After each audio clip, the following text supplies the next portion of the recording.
আমার ভাইজান 40 দিন নামাজ পড়ার পরে সাহাবী যখন হুজুরের কাছে আসলেন, হুজুর জিজ্ঞেস করলেন, সাহাবী তোমার মনের খবর কি? সাহাবী চোখের পানি ছেড়ে দিয়া কান্দে আর বলে, নবী গো, কি দোয়া আমারে, কি ওজিফা আমারে দিয়েছেন নবী। ও নবী, কি দোয়া করেছেন। আমি এখন নামাজে যখন দাঁড়িয়ে যাই, স্বর্গীয় শান্তি দিয়া হৃদয়টা আমার ভরে যায়। ইয়া নবী আল্লাহ, স্বর্গীয় শান্তি দিয়া আমার হৃদয় ভরে যায়। আমার মন বলে যে সামনে জান্নাত, পিছনে জাহান্নাম। আমার মন, ইয়া নবী আল্লাহ, স্বর্গীয় শান্তি, আনন্দ আর তৃষ্ণা দিয়ে আমার মানে পুরা হৃদয়টা আল্লাহর রহমত দিয়ে ভরে যায়। আমার এদিক ওদিক আর কোন স্মরণ থাকে না। আল্লাহু আকবার। এরকম নামাজি হতে হবে, কথা কোন ঠিক কিনা?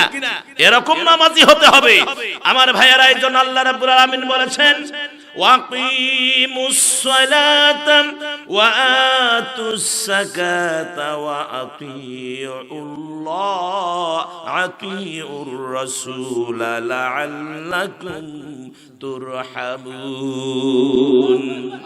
সূরা নূর আয়াত নাম্বার 56, 358 নাম্বার পৃষ্ঠা, 7 নাম্বার লাইন। আল্লাহ রাব্বুল আলামিন বললেন, তোমরা সালাত কায়েম করো এবং যাকাত দাও আর আনুগত্য করো রাসূলের।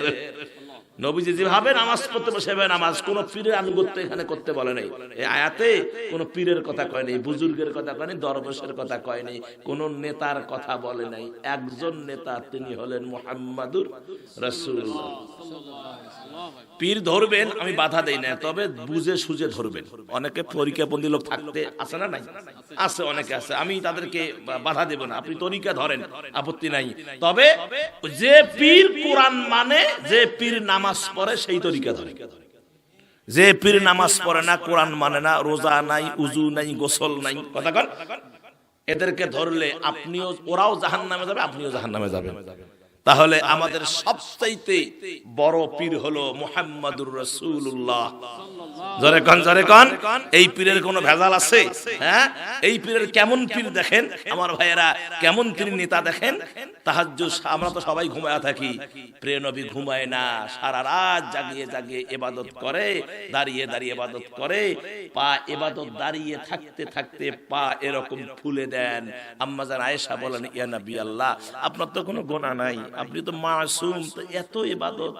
আয়েশার জবাবে হুজুর বললেন, আয়েশার প্রশ্নে জবাবে হুজুর বললেন, আয়েশা, যাকে আল্লাহ মাসুম করে দুনিয়ায় পাঠাইছে, তার এত শুকরিয়া আদায়ের লক্ষ্যে আরো বেশি বেশি ইবাদত করা দরকার। আয়েশা শোনো, আমি এত ইবাদত করি কেন?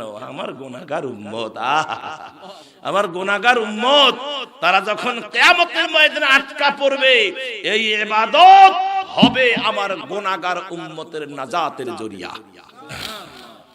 ও আয়েশা, শুধু তাই নয়, তুমি হয়তো জানো না, এই দিন প্রচার করতে গিয়ে কাফের বেঈমান মুশরিকরা আমারে মেরেছে, আমার দেহটা চাইলনের মতো ছিদ্র করে দিয়েছে, আমার দেহে পাথর মারতে মারতে দেহটা একদম চৌচির করে দিয়েছে, আমার দান শহীদ হয়ে গেছে উহুদের ময়দানে, আমার হেলমেট ভেঙে করা ঢুকেছে উহুদের ময়দানে, আমাকে কাফের বেঈমান মুশরিকরা চর থাপ্পড় লাথি পর্যন্ত মেরেছে। ও আয়েশা, এগুলো আমার জন্য সুবিধা, কেননা কিয়ামতের ময়দানে যখন আমার উম্মত ধরা পড়ে যাবে, আমি আমার আল্লাহর সামনে আমার উম্মতের জন্য এই কথাই বলবো যে, আল্লাহ, তুমি আমার দাঁতের বিনিময় আমার উম্মতরে মাফ করে দাও। আল্লাহ, আমার হেলমেট ভেঙে মাথার ভিতরে লোহা করা ঢোকার বিনিময় আমার গুনাহগার উম্মতরে মাফ করে দাও। তাই ফেরে ময়দানে আমারে কাফেরেরা পাথর মেরে রক্তটা আমার দেহটা জর্জরিত করেছে, এই দাগের বিনিময় আমার গুনাহগার উম্মতরে মাফ করে দাও। এটা হবে আমার নাজাতের জরিয়া।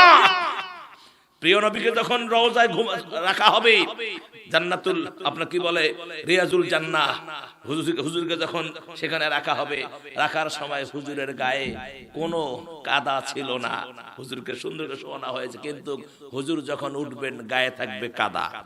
জিজ্ঞেস করা হবে, ইয়া নবী আল্লাহ, আপনার দেহে কাদা। কয় আমি আমার উম্মতের মায়ায় কাঁদতে কাঁদতে আমি কবরকে কাদা করে দিয়েছি। আল্লাহ আকবার। আজকে সেই নবীকে আজকে অনেক ছাগলের বাচ্চা গালি দেয়, ব্যঙ্গুক্তি করে, নবীকে অভদ্র ভাষায়, অকথ্য ভাষায় আমার নবীকে গালি দেয়। কথা বলে ঠিক কিনা? আপনি কিসের মুসলমান? নবীকে গালি দেয়, আপনি বসে তসবিহ গুনতেছেন, ওর জিভ টেনে ছিঁড়ে ফেলে।